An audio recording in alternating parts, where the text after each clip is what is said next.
Greetings and welcome back to another Perspectives. I'm pleased to bring you today a discussion with a young lady from Jamaica, which is not a place I thought I'd be able to talk about, since I have no experience with Jamaica and I've never been there, but I'm sure we'll get into that. And I think the benefit of being, her name is Desi-Rae, she has her own channel. Some of you might know her. I'll be posting a link in the low bar.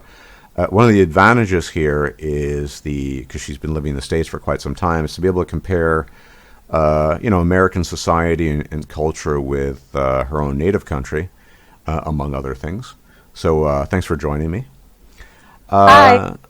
I'm sorry. So no problem. I guess the first question is, how long have you been in the United States, and how long did you spend growing up in Jamaica?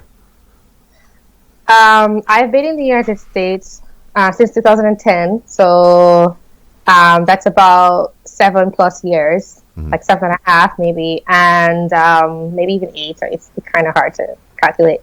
And I grew up in Jamaica all the time until I came here. So I left when I was 17.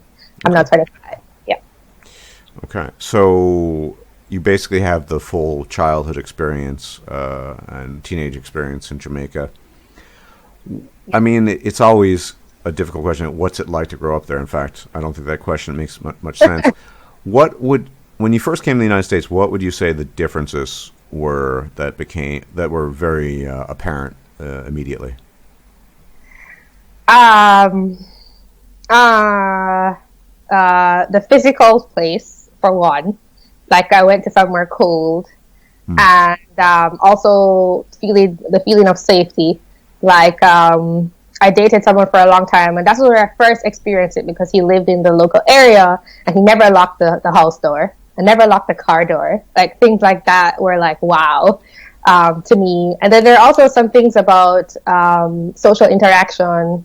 Like, I think that Jamaicans are a lot more direct, and a lot of people here, you have to really get to know them before they tell you how they really feel. And that was something that is still very hard for me to navigate, because I don't like that. I distinctly prefer saying exactly how I feel, and not, as I call it, playing mind games. And that's been a very continuous struggle with me that I think a lot of people here don't realize. Then anything else that's I want to home in on that point, and then I want to ask you something more about the safety. But I actually agree. I don't know if we're necessarily talking about the same thing. I suppose you're referring to the sort of level of superficiality and the false sense of friendliness. Yeah, I don't like that either. You know, you're at the supermarket and how you doing? How was your weekend? Hey, blah, blah, blah. You know, it's something I can't stand about American culture, and I really can't be bothered answering questions like that. It seems to be getting worse and worse from my brief experience. I remember it was so refreshing when I had another friend who had come to the States also for college, but he was a lot further south than me, and meeting up with him and us just having this conversation about making friends and realizing that we were having a very similar experience, because people would be like, yeah, let's hang out, but really they really never meant that. They were just like too afraid to like hurt your feelings or something, when it's like totally fine, because like personalities mesh, or sometimes they don't. And like realizing that was a thing about the culture where people feel like they have to be so polite to the point of lying to you. And just learning to navigate that, was difficult for us both. Yeah.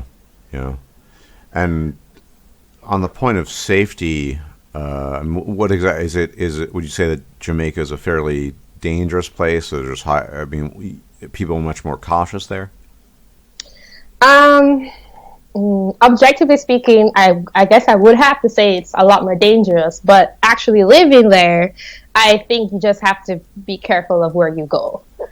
So it's not necessarily, or you will do things differently. So I would say that people are just a lot more cautious. For example, if I'm taking public transportation in Jamaica, I won't wear certain jewelry, because I just like don't want anybody looking at me a certain way, which is something I think that people here would just not even think about, but something that's ingrained in you. Or when you go somewhere, like if you're driving somewhere on the road, that maybe you will roll your car window up. just because somebody could stick their hand in the car, it's not very likely that it would happen, but it has happened. So people are a lot more cautious about things like that. And then just walking on the road, like certain areas, I know some places in the US are also like this, but for the most part where I've been, you're not really that concerned about moving around just in your general day-to-day life, even at night in some areas. So what do you you will literally just not wear jewelry and for fear of being robbed or something like that? Yeah, that does happen. Not say if I'm talking about specifically about taking public transportation. Like if I'm going downtown Kingston, maybe to like the market for something, I will dress very differently than say if I'm going somewhere uptown, they would call it. And if that has a bit to do with class, I guess in Jamaica, I will behave differently. If I'm going to say like the country, which is pretty poor, but like from where I'm from, I'll be fine with that. But in the more urban areas, I'm also fine with the country because I'm going to see people I know. But if you go into like the more urban areas in like downtown Kingston, maybe you will be a bit more cautious about how you are. And there's also something else I wanted to mention from earlier is the relationship with music and dance. That's very different. It's just hard to explain, but there's a very different relationship to artistic expression in that way, I would say, as well. Okay, interesting. And getting back to the point of superficiality, I mean, is it something that really bothers you a lot, or you're able to deal with it better now? No, I would say if I were to rate it on a scale of 1 to 10, it would maybe be at like a 4. I still think people were very nice, but it was something that I had to get used to because I was not used to people being that way. Yeah, I don't know. I can't stand it, but I guess it's part of the quote unquote American culture. I mean, but ultimately, you seem to prefer to live in the United States to Jamaica. You see, that's an interesting yes. Answer to that is yes, but there are lots of things that there are many times when I would prefer to be in Jamaica, and I don't know. There are pros and cons. It's a very hard question to answer because I think for a lot of people, they came here for economic reasons. I think that's probably why I've stayed beyond my college years. But there are many times, like very recently, actually, all my friends, because I still have friends in Jamaica, and I think maybe that helps with me wanting to stay. There's carnival going on in Jamaica right now, and they're just like flooding my Instagram with all these happy pictures of them having fun, and like I'm reminisce, and like think, oh, it would be nice if I'm there. I mean, I could always visit. I don't really know how to answer that question. I think I would prefer living in the U.S. However, there are just like a few things that would tip me over to staying in the U.S. versus staying in Jamaica. And two of the biggest reasons I think would be actually 3. One, economic reasons. Like it's much, much, much, much easier to find work here than in Jamaica, even when you're super educated, etc. 2 would be crime. Just like general, it's like nicer to live somewhere where you feel is safe. And I understand that there are lots of places in the U.S. that don't feel safe. A lot of them being places where they're immigrants, but let's not get into that. And also, my own personality. I am very like open and curious. I think more than a lot of people about meeting and being in different cultures and places. And I always kind of did not want to be at home. So. Okay. Now, I guess these are more difficult questions. What are your thoughts on the, I guess you could say, identitarian craziness that's been ongoing now for several years in the United States? You have, I guess you could say, political groups that maybe they don't call themselves identitarians, but basically identity politics and all these different groups that, at least on the internet, seem to form different factions and don't like each other. And I mean, I imagine in day-to-day life that probably isn't that impactful because I outside the internet, I don't notice that sort of thing very much. But I'd be curious to hear your take on that nonetheless. Well, thank you very much for asking, because I'm pretty passionate about it, and I think that's why I even started saying anything online to anyone. And I didn't at first because it was not impacting my day-to-day life experiences. I went to college in upstate New York, which at the time when I came here, believe it or not, I didn't think about this at all whatsoever the entire time I was really there. But I met some people who would describe it as very white, and it wasn't impacting my day-to-day life. No one ever really mentioned anything to me. Maybe they were curious about me as a Jamaican, I think, a lot more often than, say, like my skin color or anything like that. And I'm sure there were people who had thoughts in their heads, but it never really came up. Like, it wasn't something people really spoke to me about.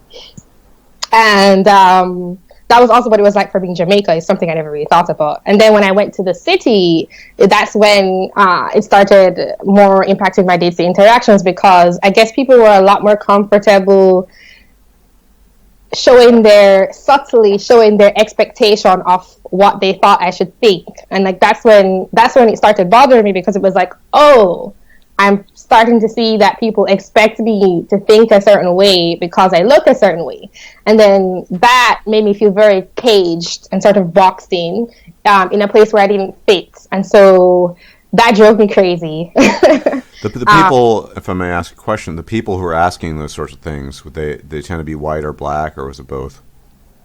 Both. But I think I first really realized it with black people first, because they're a lot more comfortable saying what they feel about that stuff. Actually, a lot of white people are a lot more awkward and will try and like not offend you or stuff like that. So basically, black people had I mean, it goes without saying, if you're Jamaican, you're probably black.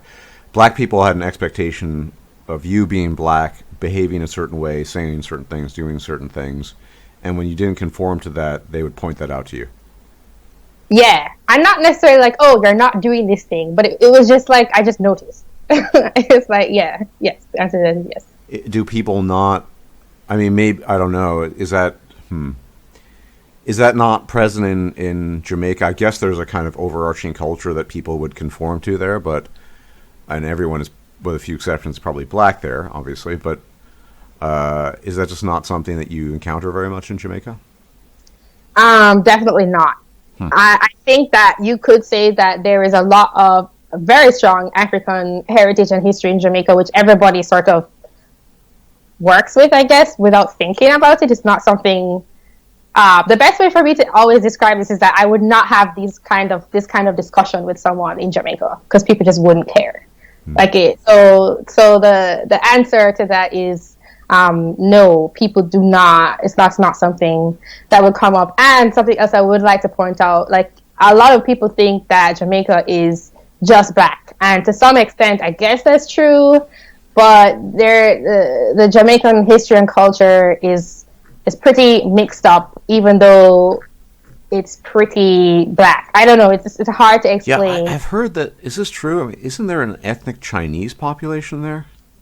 There is. Yeah. There are Indians. And I would say that there are more Asians than, like, say, white people. But there are also, quote-unquote, white people there, too. Because I think a lot of quote-unquote white people there at some point were not considered white either. So it's very strange how the history of the world works. So so is this something that, I know you said that's the reason why you started your channel. Mm-hmm. This must be a very common thing. People basically expecting you to behave and act in a certain way.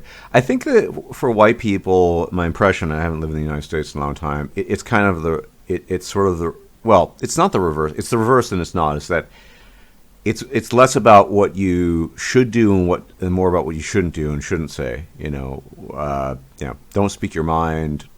I mean, don't be racist, whatever that means these days. Don't be honest, that sort of thing.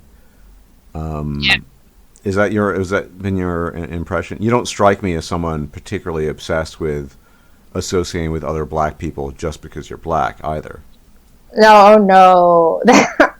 You don't understand like how much this kind of stuff bothers me, because I don't want people to think I don't like black people, because obviously, like, I have many friends who are black. I didn't see them as black. I just saw them as my friends.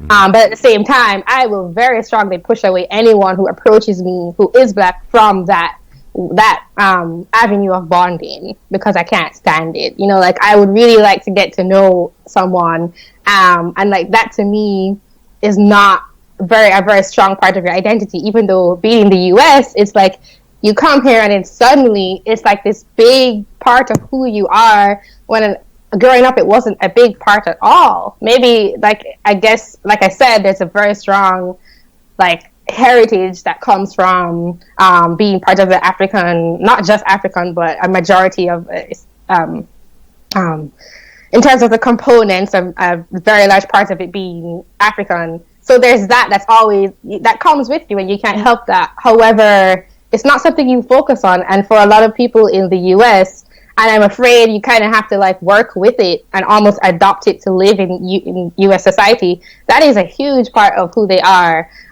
Particularly for black people in the US, it's so huge. It's like, it's weird. It's like they're just wearing this thing on their forehead that's like, I'm black all the time. It's really weird to me. And I'm sure for a lot of people who are not from the US.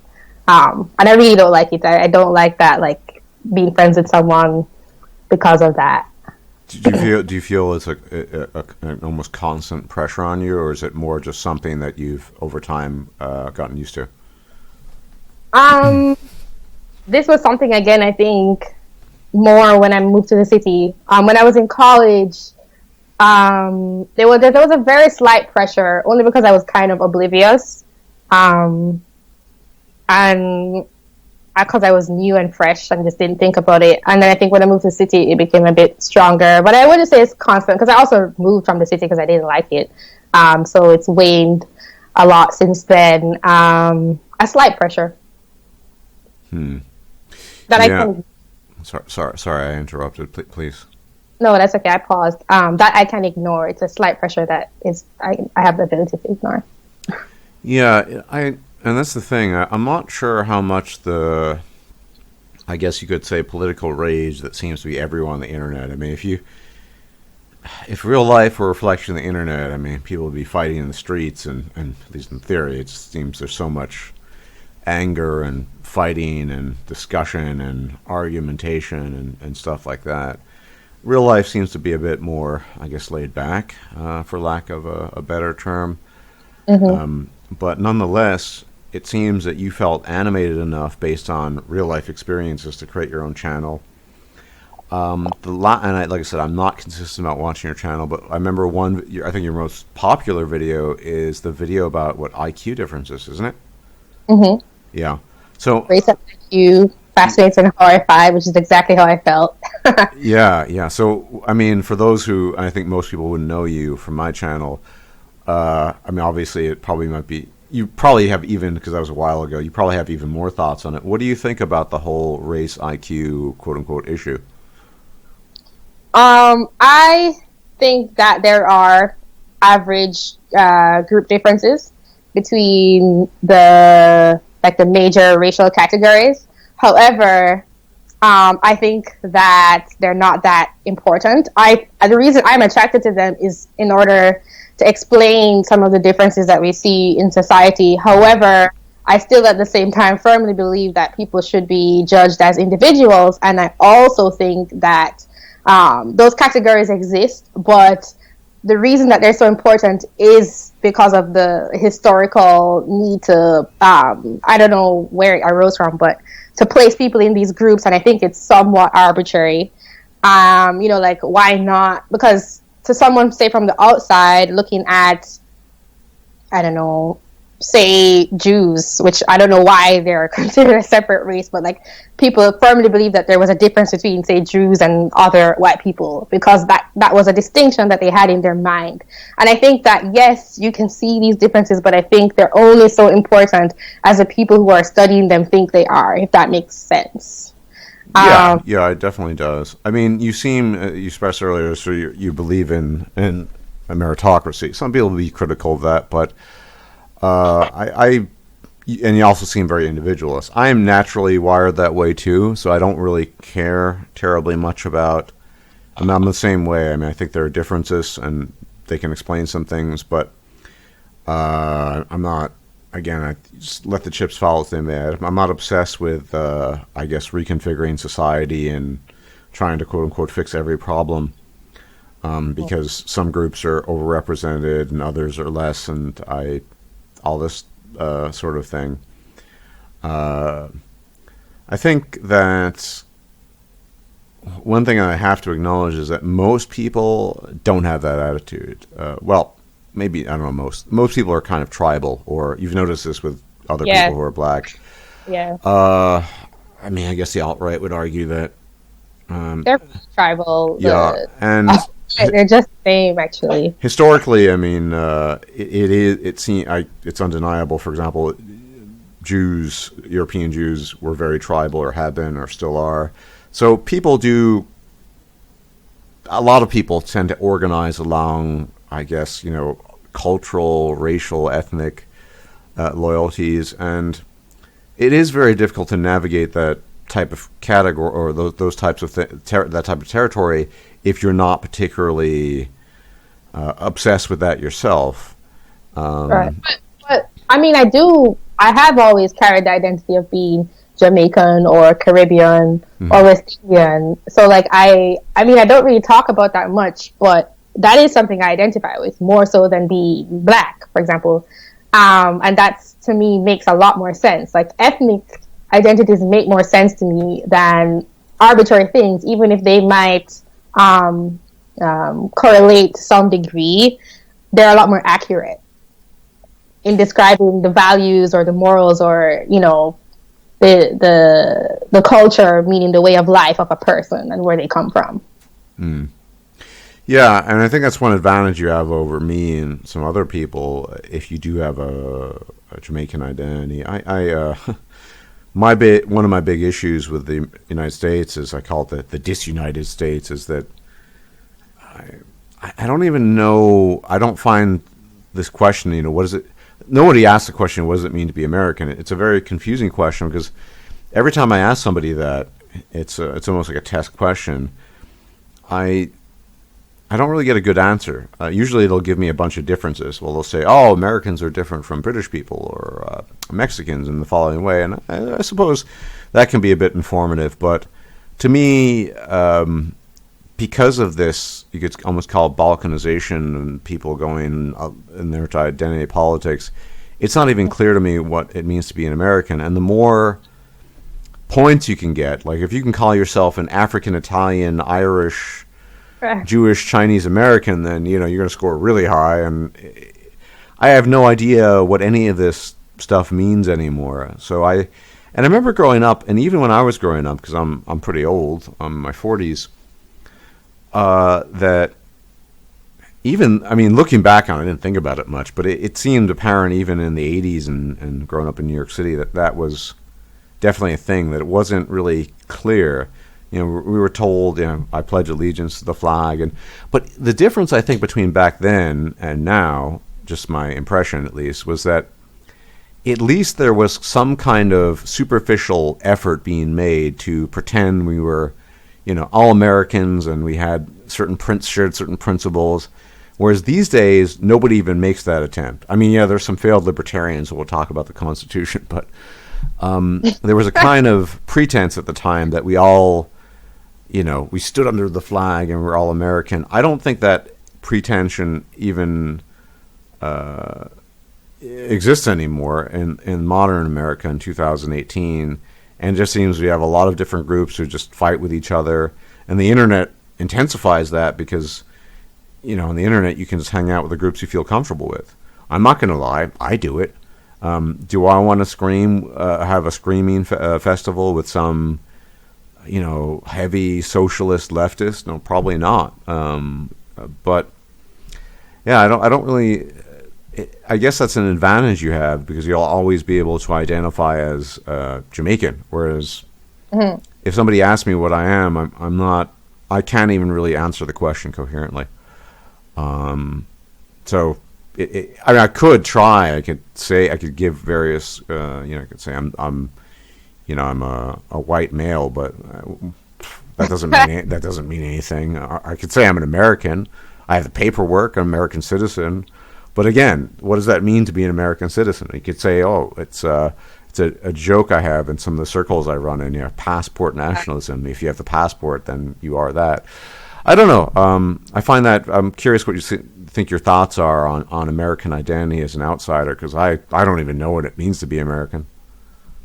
Well, yeah, it is all very convoluted. One thing I wanted to point out was in Jamaica, nobody says that. Nobody's like, I hear people, mostly Americans, like they write things about the black diaspora, and they talk about African Jamaicans, and it's like nobody calls themselves that. Like, you're just Jamaican. You're not like something Jamaican. I guess you kind of need to do that when speaking academically, maybe about Jamaica, because you describe the different historical groups that came there. But in terms of identifying yourself, you're just called Jamaican, and that is very different from America. Like, I hate the term African American. I try to avoid it and make people feel awkward when I say I don't like that term very often, because I really think it shouldn't exist. I think you mentioned these failed libertarians and the Constitution, but I think for me, that's what I think of when I think about American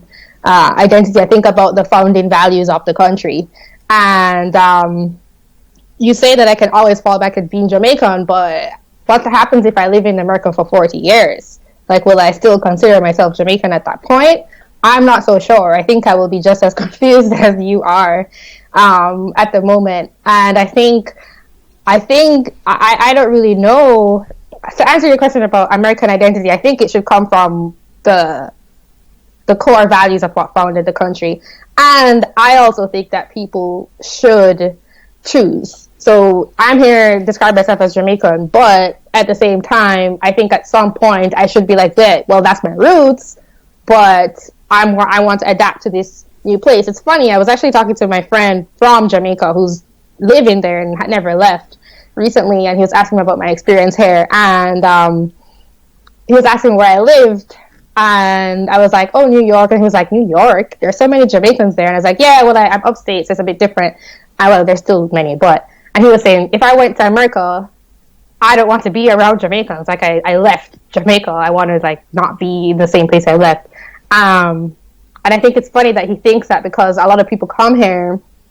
I remember my uncle, who I doubt will ever listen to this, he was listening to some radio program that was all, oh, Jamaicans go abroad, and then they just, like, forget about each other. Like, we're all supposed to stick together. And to me, I heard that all I hear is, like, I can't fend for myself, so I need you guys to all help me out, even though I don't have any bond with you. And if we were in Jamaica, we wouldn't be having some discussion about, hey, how can I help you, blah, blah, blah. Like, that just wouldn't really happen. Yeah, I guess you pay taxes or whatever, but it's like people come over here, and then they somehow try to create this artificial bond to, like, help them. And I'm not saying I don't care about, like, my family. Like, my family, okay, that makes sense.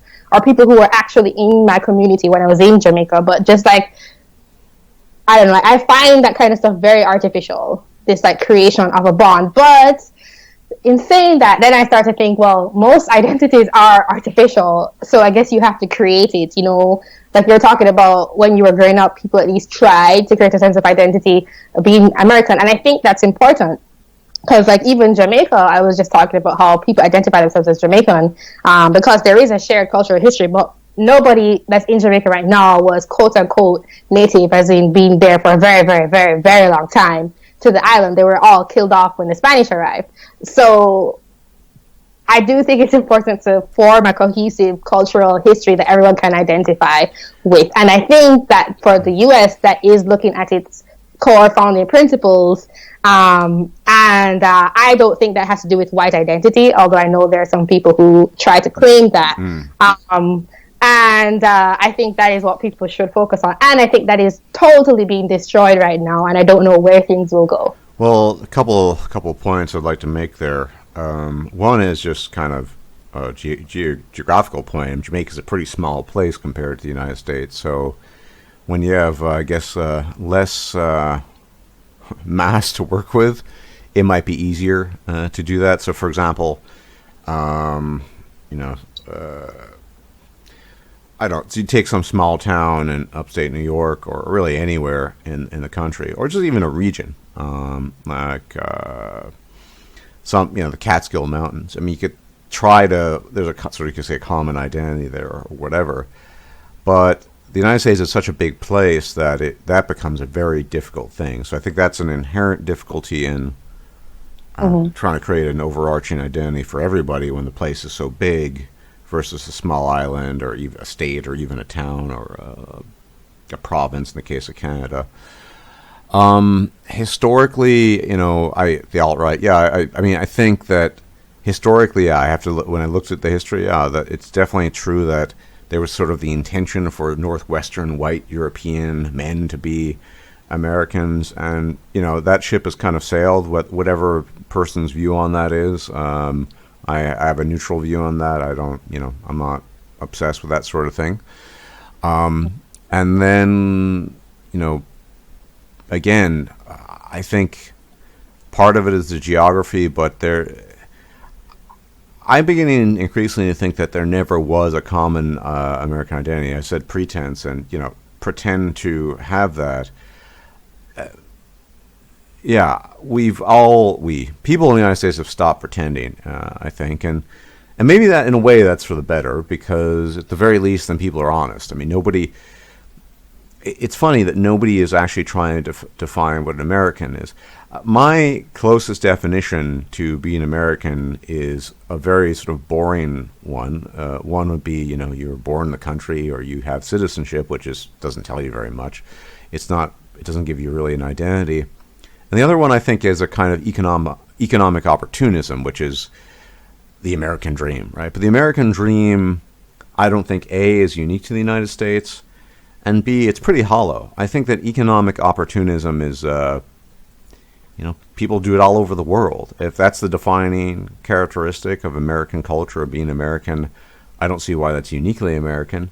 So it's, I think it was actually probably inevitable that you get all these groups, that factions, just basically avoiding each other and fighting each other and just not really wanting to deal with each other very much, as a consequence of the size of the country and the history and all these different groups.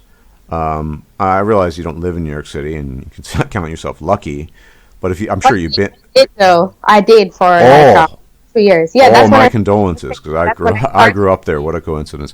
Shadow. I hate it there. Yeah, so do I. Don't get me started. But I mean, even in New York City, you see that the groups they're splintered. They don't really. You didn't see. I mean, sometimes you would, but people tend to stay with their own groups, right, in their own communities. Which is boring, in my opinion. But yeah, but here's the thing: you have to acknowledge that a lot of people, and most people even, they naturally do that. That was my observation too, and it's very funny because I'll see people claim that it's not the case. But growing up in New York City in the 70s, the 80s, and the 90s, I definitely saw that happening. Looking back on it, and I think people still do that to this day. Yeah, And this is the thing that people need to come to grips with. I think, you can't acknowledge. I don't think you can deny reality. So, for example, that people are naturally tribal and they tend to segregate into groups. It's very difficult to ignore that, or that, on average, there are going to be differences across different groups of people. Again, I brought up the example privately. 75% of the NBA are black. I don't particularly care. I don't really follow the NBA, but that's just a fact, and there are reasons for that, and obvious biological reasons. But there's a difference between outright denying these things, which I see to be a huge tendency on the left, and it's fueling the fire of, you could say, the alt-right or people on the right, and just acknowledging these things and getting on with your life. I think this is this whole, you could say, factionalization is probably the biggest issue affecting social policy, because there's a increasingly large Hispanic population that does not really identifies as something separate, and I think the future of the United States, my prediction is actually a very grim one. I see you won't actually get a proper balkanization or a secession. They tried that during the Civil War, and it obviously didn't work out. But I think what you'll see are just lots of people living in their own communities who want nothing to do with people that are quote unquote different, which might have been the way it's been for a long time anyway, to a certain degree, and people just ignoring that. In that sense, the dream, the American dream, which is very poorly defined, I think has failed. And I don't really know what to do about that. It's one of the reasons, not the only, but one of the reasons I choose not to live in the United States. Well, I think that I don't really know if I can predict or have a prediction. However, I can say, started going back a bit. First of all, one of the first things I noticed about NYC was that it was very segregated. And a lot of people talk about the U.S. being a melting pot, and I think usually there are people who are from very liberal, diverse, quote unquote, areas such as cities. And I went there to NYC, and I was shocked. I mean, it's so past now, so it kind of feels ingenuous to say I was shocked, but I remember being shocked at how segregated it was. And I'm going to go back to Jamaica here, because Jamaica gives me a little bit of hope, because I was shocked because I was not used to that kind of separation. And if I try and focus on Jamaica, there is definitely a concentration of, black people, but only because it's the majority black population. And then there are people who have their different groups, like say, one of my best friends in Jamaica, she's half Chinese, actually. And then I actually have another good friend who is fully quote-unquote Chinese, because she's Jamaican. And my friend, they have these, like, Chinese benevolent associations, or they have their, like, their little cultural events. And then also the Indians, like, they also do that. And these things happen. However, it doesn't feel like you're blocked. Like, it doesn't feel like you can't access. For example, like, I remember I was driving by somewhere, and there was, like, something about some Jewish organization, and I distinctly felt like it was for Jewish people, and, like, not for anybody else. Mm-hmm. And I think that's, like, in Jamaica, like, you have these groups, but it does not feel like they're totally separate. It's very, very hard to explain. It's like a social phenomenon. What I'm trying to say is that even though I can't predict, I can say that America is definitely not going in the direction of that kind of, it's okay that we're different because we still get along, that I sense in Jamaica. Because people are just hyper-focused and hyper-obsessed with these differences, and it's just like stirring up a lot of very bad things between these groups. And I don't know how to solve that, because America's history is America's history, and it's not Jamaica's history, which I think had a bit more not one group thinking that they were the only one that suffered or something like that. Yeah, so, I mean, there might, again, Jamaica's smaller, it has a certain type of history. Yeah, you're right. But yeah, that's definitely, there are all kinds of groups active in the United States that, I mean, Jewish people, they tend to be very tribal. Then the different Hispanic groups, and even within the Hispanic groups, Mexicans who don't really want to associate with Dominicans, and it's a total mess. And my view on this is actually, I think my prediction is that, again, we'll have a kind of unofficial balkanization, and people will just drop that pretense completely and just do their own thing, and you'll have, maybe the official line will be, we're all American, but nobody's going to pretend anymore that they share some kind of common identity. And, it's not the first time these types of things have happened in history, but I think it's interesting, what alarms people on the left is the rise of Donald Trump, who was a populist response to a kind of far left elite view, mostly people at universities, wealthy people, who seemed to be hostile towards Middle America, majority white Middle America, and only now it seems that that people are, you could say, becoming aware. People on the left.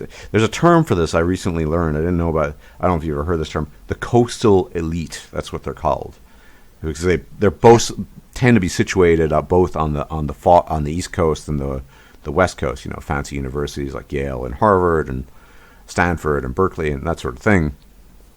And they just live in their own little bubble of political correctness, and you don't say this because you might offend somebody. And then there's this whole area of the country in between that can't relate to that at all, that feels left out. Whites are, I mean, it's a fact, whites are increasingly becoming a minority in the United States. And whether we view that as good or bad, it's, I think, a natural feeling that people would, you know, if you've been the majority or you feel like you're left out, that you'll just feel strange about that.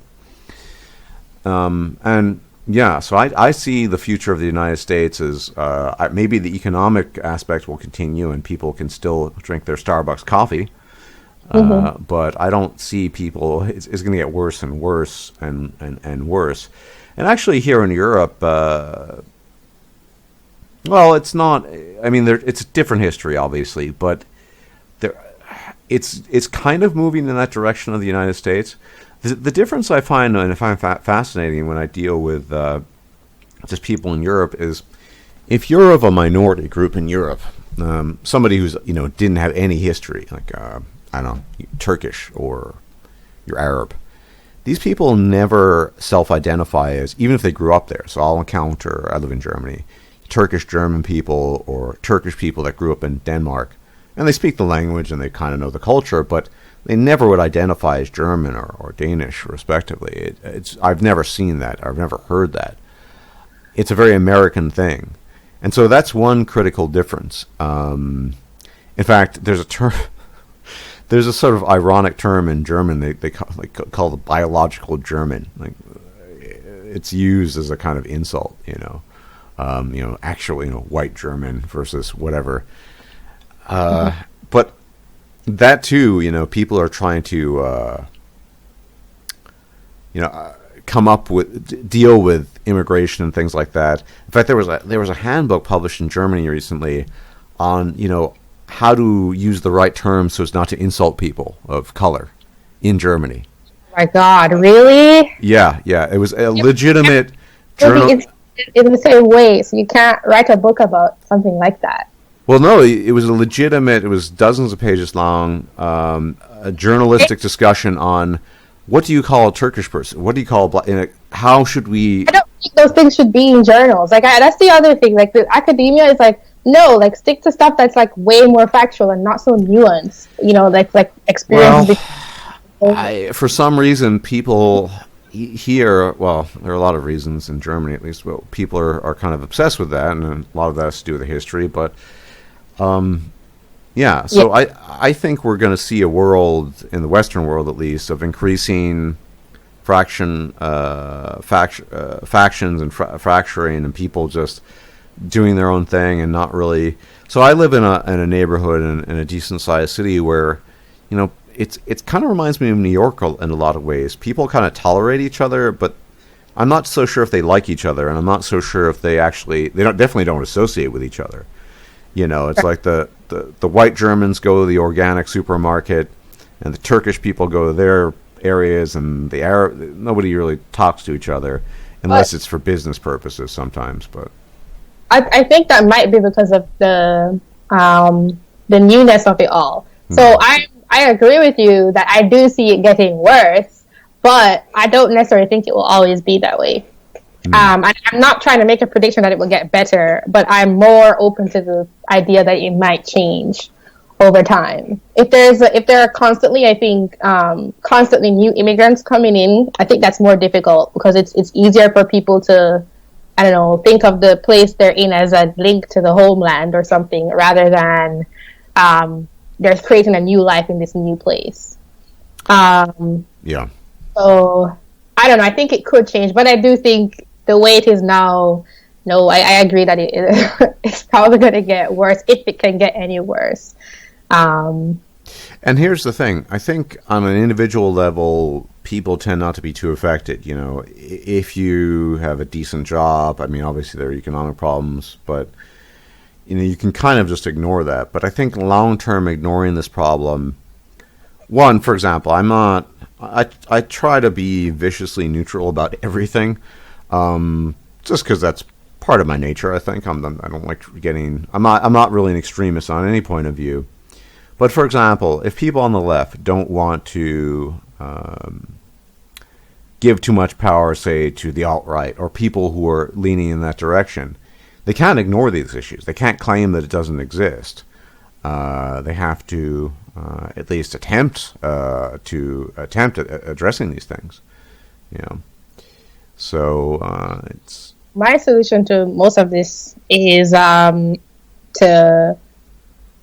at least in policy and law, to just take care of the individual rather than taking care of groups. I think that would help a lot in terms of making people so conscious and aware of these identities, which to me are not that important, but I understand for many people they are. And I think they could always be, but I don't think people will get so riled up if it's not they're not trying to like enshrine things in law, like affirmative action.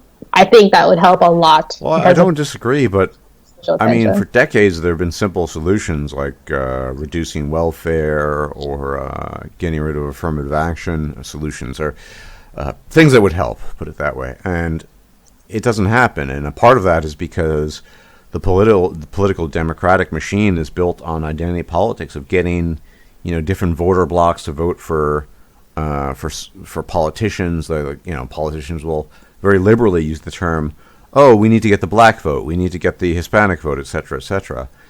And this is why, you know, I'm completely disenchanted and completely just, I guess you could say, black-pilled on this issue of sort of political solutions, because the solutions or the improvements, they've been there for decades and nobody wants to implement them. Politicians don't want to implement them. The people who are, you know, appeal to the politicians don't want to really implement them. So it's kind of a mess. Yeah. I guess you're right. However, I'm going to choose, this is a choice, to be optimistic about it and try and do my own part in shifting that rhetoric in the public discourse. And that's all I can really do. Because I think it's like you're saying, it's not good. And I think appealing to identity politics, it's funny because in the U.S. politics is so closely intertwined with race, but I never used to think of politics as that at all. You know, politics is more policy than like this group doing well in a country versus that group. And like in the U.S., it just seems like that's what politics is. Well, let me ask a theoretical question then. Do you think that might be because the quote-unquote ethnic majority of Jamaica is black, and so it's not something people need to think about? Sure, there are Indians and Chinese or whatever, but it's not really that big a deal. Do you think that's part of it? I do, because I remember someone, I think it was some forum or something online, was complaining about being like the only like black person somewhere, like in a classroom or like something like that. And I remember thinking to myself, well, in Jamaica, you know, I have friends where they would be like the only Chinese person in the classroom, or like on the billboards, it's like mostly like black people, you know, even though you see others too. And they're not like super upset and offended about it. And I don't really know what to say about that. I don't think it's worthy of being offended, but at the same time, I I'm just from a different culture. So I don't know. I think maybe it does help. Maybe the groups, those minority groups, have to be big enough to like reach the point of being able to be offended or something. Yeah, I think that's actually a pretty good observation. I think when you have a large majority of people and small minority, as long as the minority isn't treated particularly poorly, things tend to work out better. And I think, if I'm perfectly honest, I have to acknowledge that this is one of the key problems in the United States is that there isn't really a supermajority anymore, and you just have lots of different people, and so everyone is going to fight for a piece of the pie. The fate of I don't know what the fate will be exactly, but I think you'll get, I guess what you could say, de facto not just ethno-states, but people. We already have this. I mean, with these so-called coastal elites. If you're some Berkeley liberal person, you're only going to really want to hang out with other people like you, at least politically, right? And that's what they do. And you've already.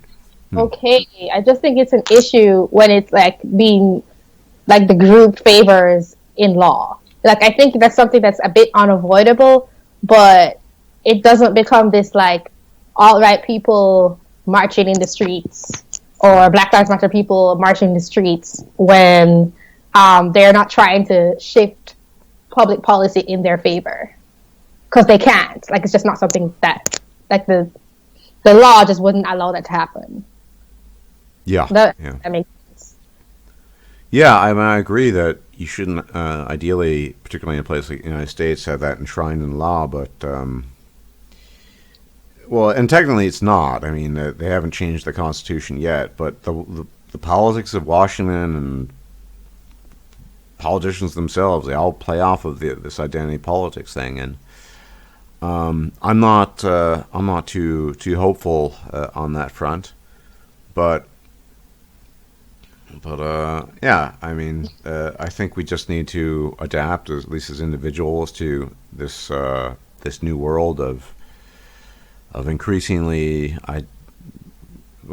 insanity and identity politics, and maybe there'll be a group of people who are more individualistic and don't really want to associate with the extreme right or the left, and they'll just kind of form their own little group someplace. I don't really know, but yeah, I'm not sure. I'm not a prophet. I don't know what's going to happen, but it sounds like you do on some level appreciate the United States, and you've been considering, I guess, becoming a naturalized citizen, or I think, yeah, I think so. I do appreciate the United States. And I think I am focusing on that most likely. Yep. I'm like 80% on that choice. Yeah. Well, if there isn't a civil war, right? that might still be. I don't know. Part of me sort of would prefer that the U.S. like had some sort of split, because like the leftist politics is, I see it taking over everything. Like they're like the moving force right now, and yeah, I agree. I think a split would be healthy. Maybe not an official one, but because I don't see any choice at this point in time. If people want to create their far left utopia, or certain groups only want to spend, like I tell alt-right people all the time, if found a new city or a town in the Wyoming or wherever, I don't have a problem with that. Black people can do the same thing, and all these different groups, they can all do the same thing, and maybe that's the solution. Let all these groups just balkanize and just go do their own thing and live separately, political groups included. And maybe that's the solution. The only issue there is that you still have this pretension of a kind of government that is for everybody. Historically, even though technically secession, that is leaving the union or the country, is possible. It was never allowed. So, or historically during the Civil War, technically, the South, the Southern states, had the right to leave, but they weren't allowed to. Whatever your view on that, they were legally allowed to do that, but they were not allowed to exercise that right. So I think any official secession or balkanization is an impossibility, but I think we're drifting in that direction anyway. And you can look at places like New York City, and that's the way it's been for decades. Little balkanized groups of people who don't really talk to each other, and I guess they'll do business with each other sometimes.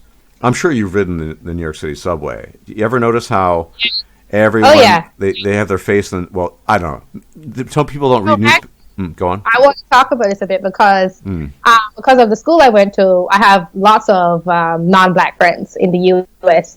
And a lot of them, like some parent of theirs, like had like some place in the city, or they like moved to Brooklyn because it was like a hip thing or whatever. Like they were a hip city. And so I would travel back and forth. And I live in Queens, lived in Queens in like the Caribbean section. And so I distinctly noticed that sort of like who comes on and off the train, because I would take the E train, which goes like all the way to Manhattan and all the way to the very end of the boroughs. And that was very, very clear to me and very interesting, because I remember having the realization that a lot of people who lived in the area I lived didn't do what I did, in terms of like who I met and traveled with and like went into the city to meet and did that. They sort of stuck in their little like culture or whatever, little groups, and felt oppressed by people. Well, yeah, and I think I noticed this too growing up. I grew up in the Bronx specifically, and you'd see who'd get on, and this has changed, but people used to bury their noses in the newspaper, or just stare at the floor because they were afraid they didn't want to start anything. And I did this too, I'm not going to lie. When I would ride the subway and I was, pretty much the only white person there going through certain neighborhoods, I didn't feel comfortable, and I would just make sure my eyes were glued on the floor, because I didn't want to make eye contact because I was worried, maybe something would happen. So... yeah, I think basically New York City is a good model. I don't mean good, literally good, but a good model of what you could see a United States becoming of the future. Different groups living in communities separate from each other, not really associating with each other. And I think the best thing we can do is just come to terms with that. I don't really see... there are a lot of people really worried, but... it hasn't been, people have not felt united as Americans for decades and decades, so it's kind of pointless so I don't really, again, I don't have an issue if people want to live in these separate communities. Maybe not officially it would happen, but again, if the alt-right, for example, wants a quote-unquote white ethno-state, they can move out someplace. If black people don't want to associate with other types of people, that's fine.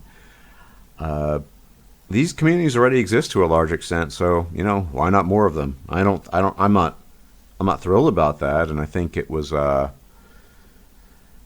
I guess a disappointing reality growing up in New York City, but it's unavoidable at this stage, and I think it's admirable on your part that you'd like to work against that type of thing. Well, I can't help it, because for you, for example, you grew up in that situation, but I didn't. So to me, there's a different reality. There's like a different way of being, I guess. There are a couple of things I wanted to say. Was one thing you already pointed out was I think I'm the more hopeful of the two of us. But I definitely don't think that will happen if the rhetoric doesn't change. Because I think if you have people living in fear of others, which is basically what politics are right now, of the other, that they can't interact and like get to know, I guess, the humanity in other people, which is really what's not happening. And then the other thing I wanted to say was you were talking about these groups like the alt-right or the black version of that separating. But I don't think that's what they want to do. Like, they claim that's what they want to do, and I believe there are some people who really just want to be left alone. But I think it's a lot more about people getting state power and implementing the society that they would like to have, not going away and creating their own thing, but getting everybody else to fit into their worldview. And so I think that's what these groups say they want. And I think there are people who genuinely want that, but I don't think that's how it will play out. I think it will be more a matter of getting state power. Like, I don't think it's going to happen, but that's what they want, or that's how it would happen. Yeah, well, I've never been called hopeful. I think I'm the opposite. But maybe but a lot of this won't be intentional. I think a lot of this will be just, in my opinion, people naturally just gravitating towards this. And and here's the thing that I think a lot of people are missing: whatever the United States used to be, that's gone. So it might have been that the United States was meant for quote unquote, white Europeans or whatever. In fact, historically, I think there's evidence to suggest that. But for better or worse, that period of time is gone, and things change. And I think the new phase that everyone in the United States needs to brace themselves for is a phase of increasing identitarianism and people just balkanizing into their own groups and avoiding other people. And like I said, the model is, I'd say, the internet, where people just different types of people don't really interact with other people. And I'm not better than that. If I'm not right or left, I'm unaligned, but I find people on the right these days to be much more tolerant of differences in opinion and things like that than people on the left, where everything is just policed and everything you say, everything is super serious and you can't even make a joke. And I don't want to deal with people like that. It makes me feel like I'm, working in some sort of office where you have to watch everything you do and say, and it's like a police state almost, So I avoid those types of people, and they tend to be overwhelming on the left, unfortunately. In fact, I've noticed a tendency, sort of, you could say, internet social circles, where what you end up getting is a lot of disenfranchised people of all different kinds and political colors and stripes getting together. They're not left. Some of them are right. A lot of them are right. But they can't deal with the super serious intolerance of the left that has just taken over everything. And I'm one of those people, even though I'm not really politically aligned with anybody. Yeah, I agree with everything you just said. I kind of feel like we're starting to go in circles in terms of the balkanization, the inevitable balkanization of the U.S., as you put it. There is something I wanted to ask you, though, is do you think that what's happening right now is inevitable due to just globalization and, like planes and commerce? Yeah, I actually do think that there's a kind of inevitability because of this, the quote-unquote global market. So I spent a little over 2 years living in South Korea, which is a very kind of homogenous, ethnically not so diverse place, and it's changing slowly, but it's changing. So I do think that the quote-unquote globalization, it creates an environment where it's inevitable. And here's the thing: if you look at history, 700 years ago, Jamaica had a completely different population. Everything changes, and I'm not saying this is good or bad. I just, I'm trying to be neutral here. It does change. So, quote unquote globalization, I think people who will, buckle down and try to maintain this idea of pushing that away, it's not going to work, because every place in the world has already been infected by globalization. I sometimes refer to it as the McDonald's effect. It's a kind of a joke, but you go anywhere in the world, you'll find a McDonald's and people eating the crappy junk food from McDonald's. Well, in Jamaica, just as a side note, there used to be a McDonald's, but people didn't like it enough, so they had to go away. This is just kind of funny. Interesting. Fair enough. But for many places, McDonald's persists, and it is an inevitability of a world that is increasingly global, where you can have a conversation with someone like I am with you across the ocean, and get to talk to people you otherwise would never talk to. Any given day, I might be talking to other people in Europe and different countries. I'll talk to people from Australia, from New Zealand, from the United. A lot of this becomes inevitable because of just this really open ends of communication. So yeah, I think globalization is a strong factor. Yeah. So that means the only path is forward. Well, every path is a forward path. You can't go back in the past. You just got to move in the future. But I think we need to embrace whatever comes with caution. And by embrace, I don't mean say, "Oh, it's amazing, this is great," but I mean accept whatever comes with caution, and try to do our best as individuals, at least, to work within the framework that will be established. And I don't know the details of what's going to happen, but I do think, and this is my own bias, that it's important to be an individual and represent yourself as such. But I think in the future, there'll be, at least for a while, a strong counter, you could say, movement or a counter strike against that, in the sense that most people will be pushing more and more towards identitarianism. And, I'll just, as long as I can, stay on board the individualist train, and people will make fun of me because of that. There's this joke, individualism, but, I can't really help how I feel, or I don't even know why I feel that way. It's just my psychology, and I guess it's the same for you. But so that's what I'll stick to. You gotta work with the variables you have, and if you think it's important for you as a young person, an individual, to push for a more individualist society that tries to set aside all this collectivism, then I think that's good, and I personally would encourage that, people pushing for that. So that's my view. Yeah, well, I mean, again, I have to point out that I definitely would consider myself an individual, but it doesn't mean that I don't have roots and culture, and acknowledge that other people have that. I just specifically push for that when it comes to dealing with social issues. Mm-hmm. Like for a nation, the nation state, for example, like it has to be, for it to work out. Well, it can still work, just horribly. I think I push for that specifically on the political landscape. Yeah, absolutely. And yeah, I mean, I would agree with that. It's all well and good to celebrate St. Patrick's Day and get drunk, I suppose, but you don't necessarily want that to be part of the Constitution, and that applies to really anything. But yeah, I think you have a good plan, or a plan that is at least praiseworthy. So yeah, I would definitely encourage you going forward to push for that, and we'll see what happens. But I have no intention of returning to the United States for any period of time.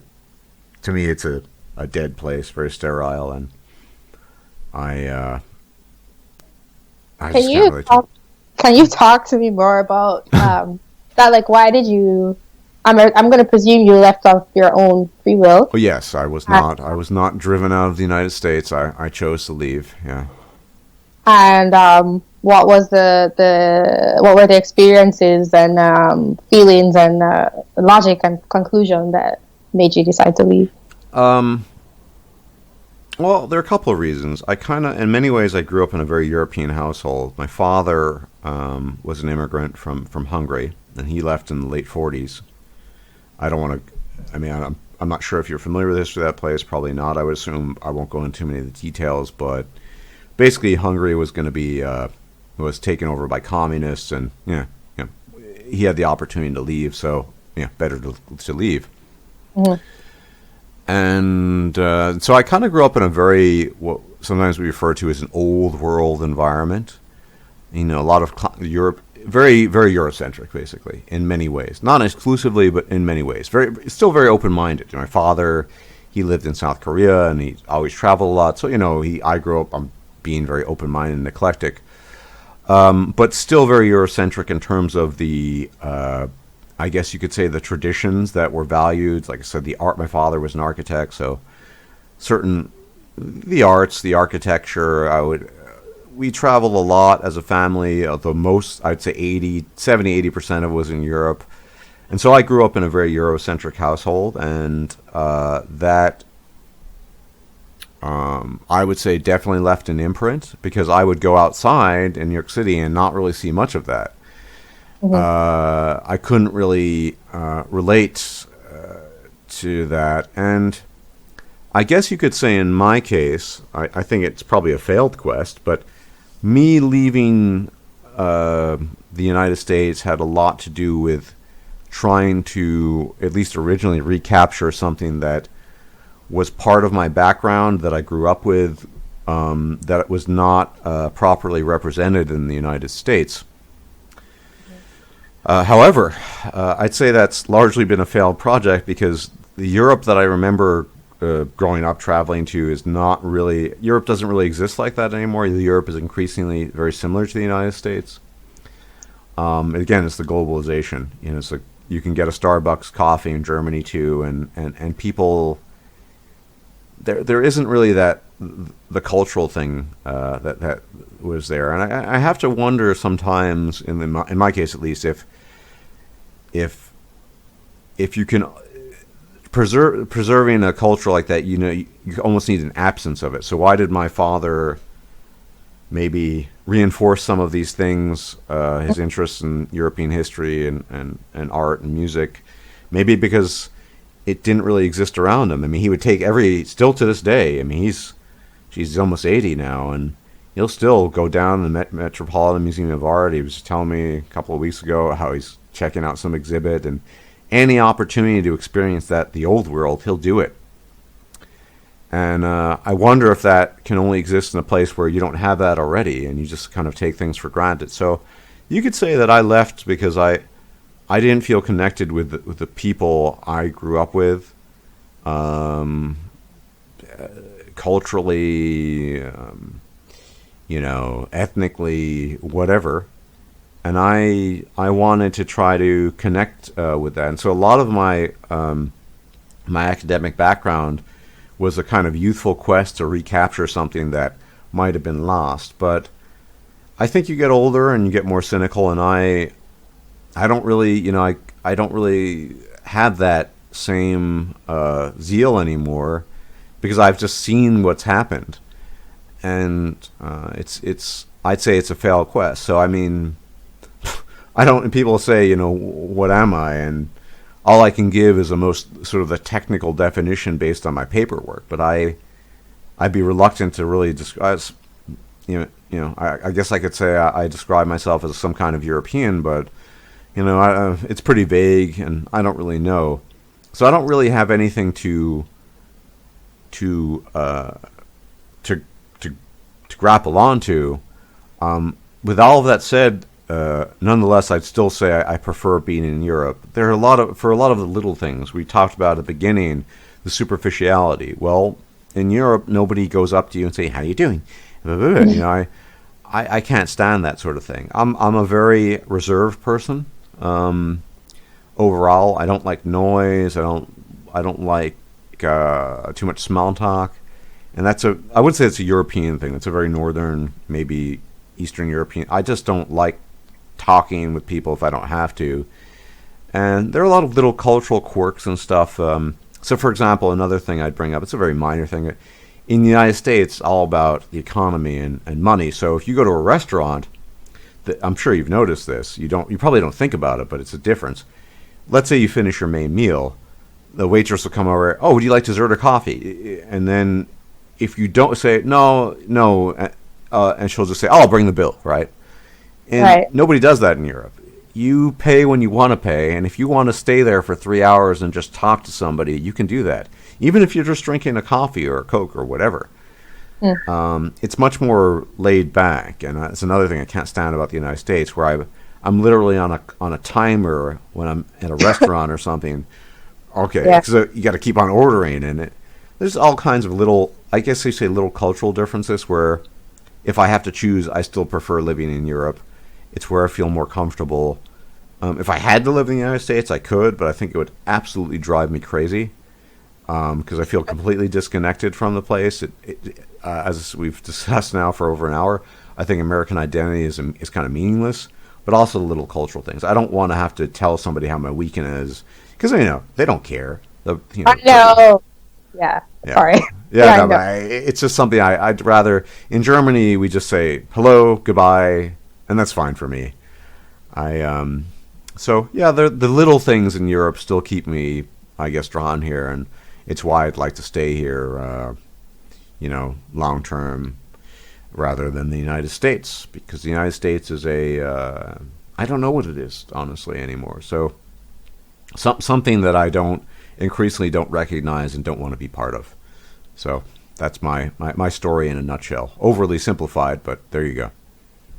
Okay, well, thank you for answering the question. Hearing you say all that, it made me think about a few things that I might not remember them all. The first thing was when you were talking about your dad preserving the culture, it made me think about a lot of people who are in Jamaica.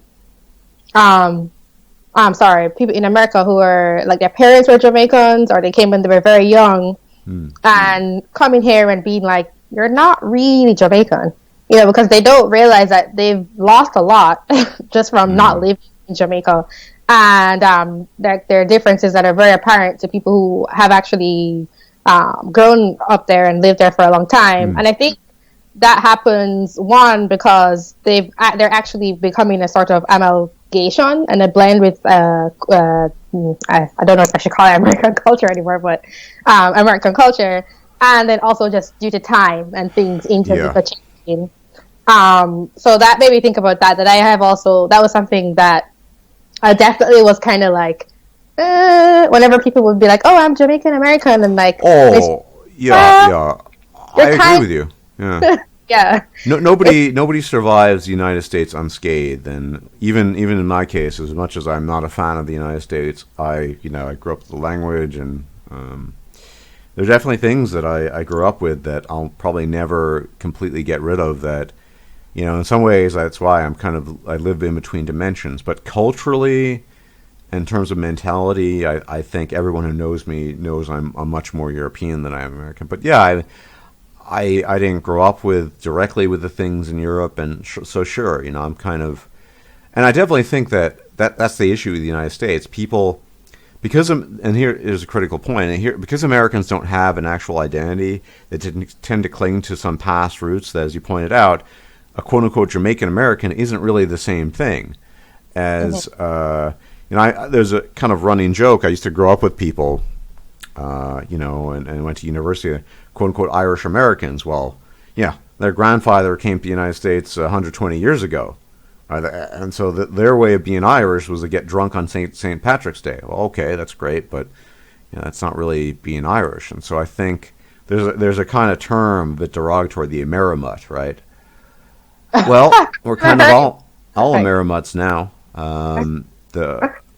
So yeah, it's But something else I wanted to point out, I forgot the second thing already, but the final thing I wanted to point out was that you keep talking about an American culture, even though it's not something that everybody can identify with. There is still something there that's American, because it's not European, and it's very, very hazy. I completely agree. You can't really pin it down, but there is a difference. Well, there are definitely differences, without a doubt. I just think it's very difficult to define it. Now, I think the superficiality, you could say that's very American.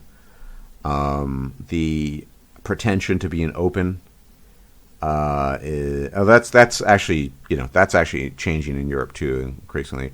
But yeah, I mean that definitely, there are things that you can say are more American than in other places. It's just, I don't think they're strong enough to constitute what I would call a concrete identity, because being superficial is great, but I mean, is that strong enough to really say I'm American because I'm superficial and I like to ask strangers how their day was and how their weekend was and how they're doing, even though I don't care, Well, I don't know if it's an identity, and I just remembered the other thing I want to talk about, but It's so hard to keep all these thoughts in my head. Okay, I don't remember what I was just about to say, but I do remember the thing I wanted to say from when you were describing your experience is that of moving, why you moved. I think people need to have an identity, so you're always searching for it. But I think it's somewhat of a myth, like well, however we choose to define ourselves, because I don't know much about European history, but I do know that a lot of like places that are considered nation states now were at one point also culturally divided, Oh, and then yeah. like they forced them to all have the same language or like things like that. So I think that in some ways our identities are completely made up. Not that there isn't like truth to the history, but I think it's just something that we have to feel secure, sort of in the world or in our existence. But it's not really true, and that gets into more of like a philosophical discussion more than like say a political one. But I think there's something to be said about that. Oh yeah, well I think we all craft a narrative for ourselves, and I don't think we're human beings are notoriously, I guess you could say, lazy about picking up on details. So yeah, I'd agree with that. We definitely craft a narrative, and a lot of identity is artificial, and this is what, and sometimes it's insufficient, like the basic thing, like how informative is it to just say you're a black person? Well, what does that really do for you? Well, not much, I'd say. Yeah. So yeah, we definitely do that, and there are moments I've experienced in my life where I've come close to feeling, I get a feeling of being at home, but it's more a temporary experience than something continuous that I could say, oh, this is the place I want to settle in. It's more various experiences I've had over time. And yeah, I mean, I have no illusions about my own illusions that I guess create for myself. And but yeah, and it probably is necessary. I definitely think if I'm perfectly open, there's definitely something missing in me. I like to sometimes use the term orphan of the world, but I don't, because I don't really connect completely with anything in particular. Some things I connect to, but just not completely. And I definitely think that it's probably better to feel, in some sense, strongly aligned with something. But again, the United States doesn't offer that, and increasingly, just maybe it's in my own nature, I can't really see being I mean, for example, I like aspects of Germany, and there are other aspects I don't like. But I never really felt German, and I don't think I ever would feel German particularly. So it's something I've learned to live with. It's kind of like walking around with a gaping wound of a kind, at least. But you make your best with it, and this is why I said in the beginning that it's good that you have that concrete sense of being Jamaican, because it gives you a sense of grounding that, frankly speaking, I don't really have, and a lot of people I encounter don't have either.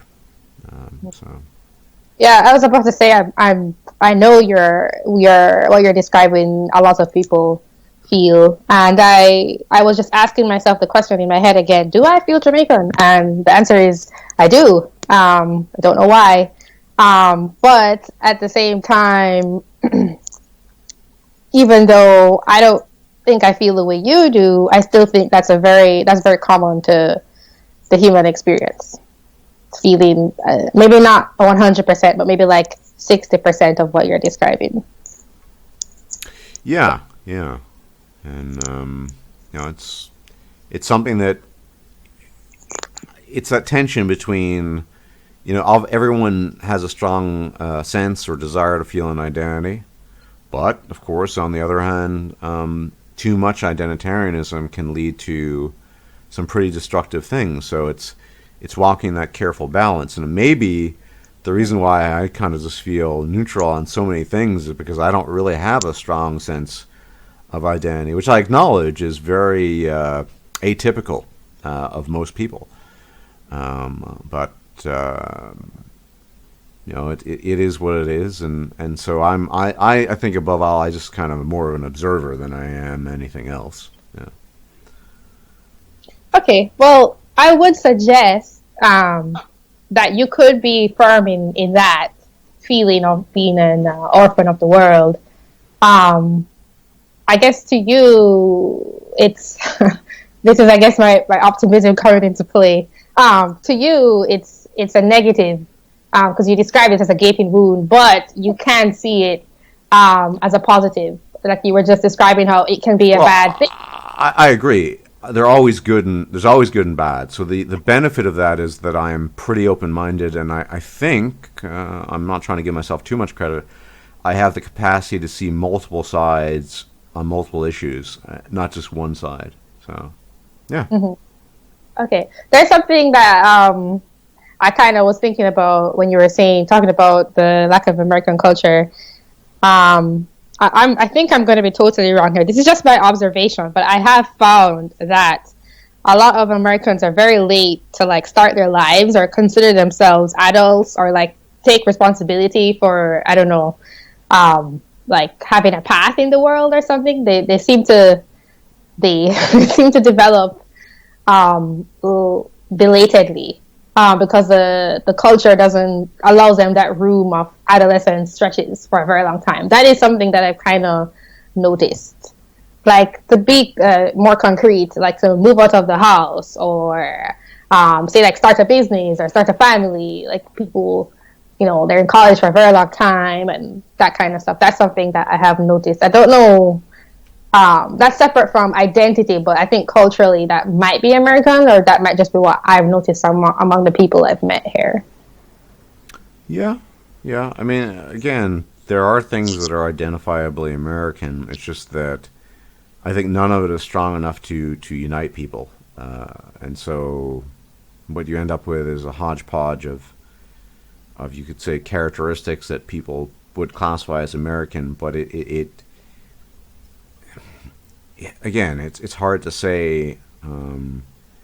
Hey, what does it mean to be American? It means ordering Domino's pizza and eating and drinking Starbucks coffee and superficially asking people how their day was. And I mean that's not really good enough, I think, even though it describes some aspects of American identity. Yeah.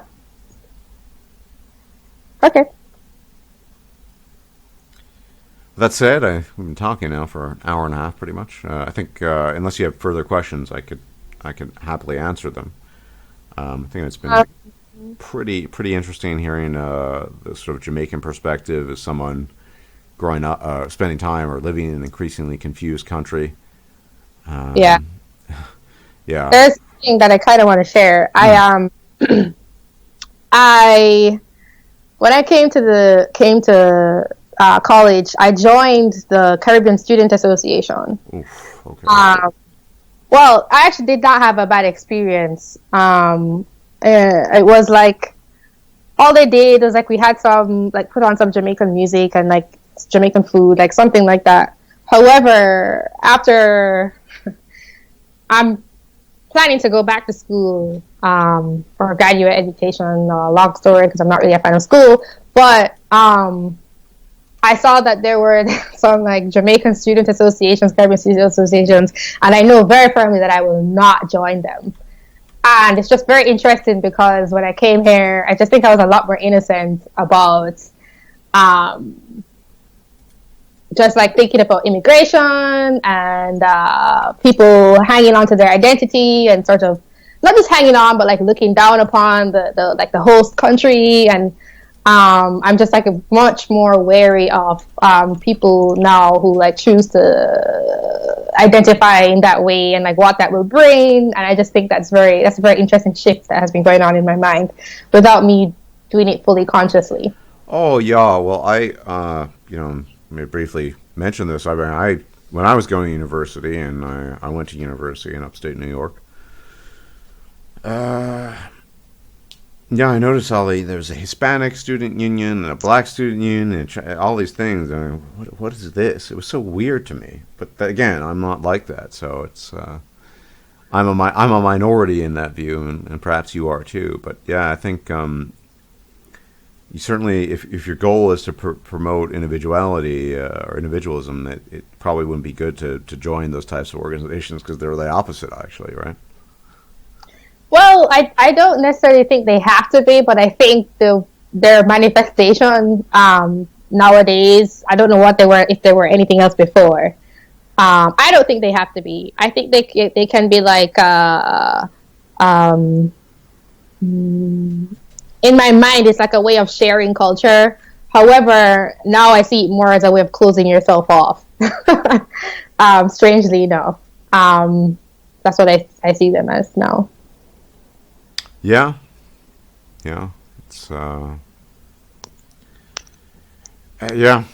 yeah, it's very tricky territory to navigate, I guess, and especially if you're a young person like yourself, it might be a bit different. My best days are behind me, and so it's kind of, I've in some sense I've kind of lived my life, so it's. I think you have a lot more to go. You're in your 40s.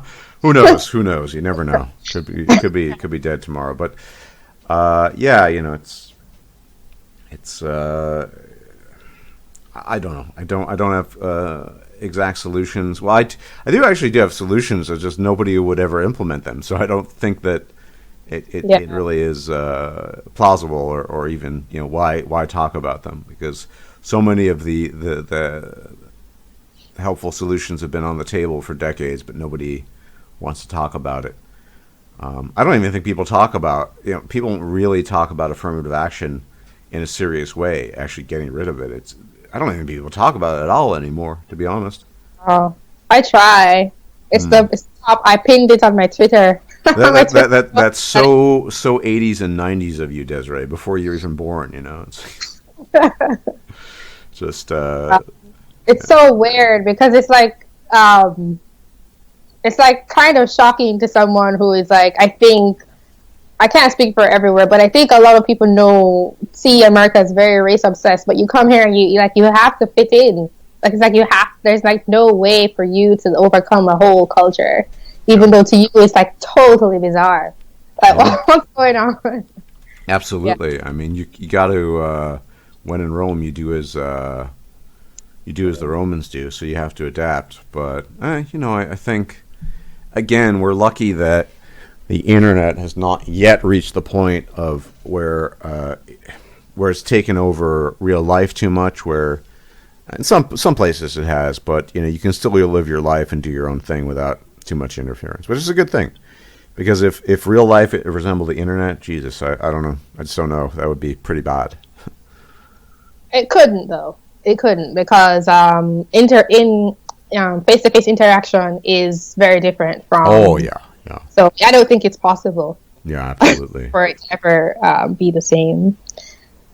Absolutely, I agree. The internet allows for all kinds of freedoms that would not be indulged in real day-to-day life interaction. Yeah.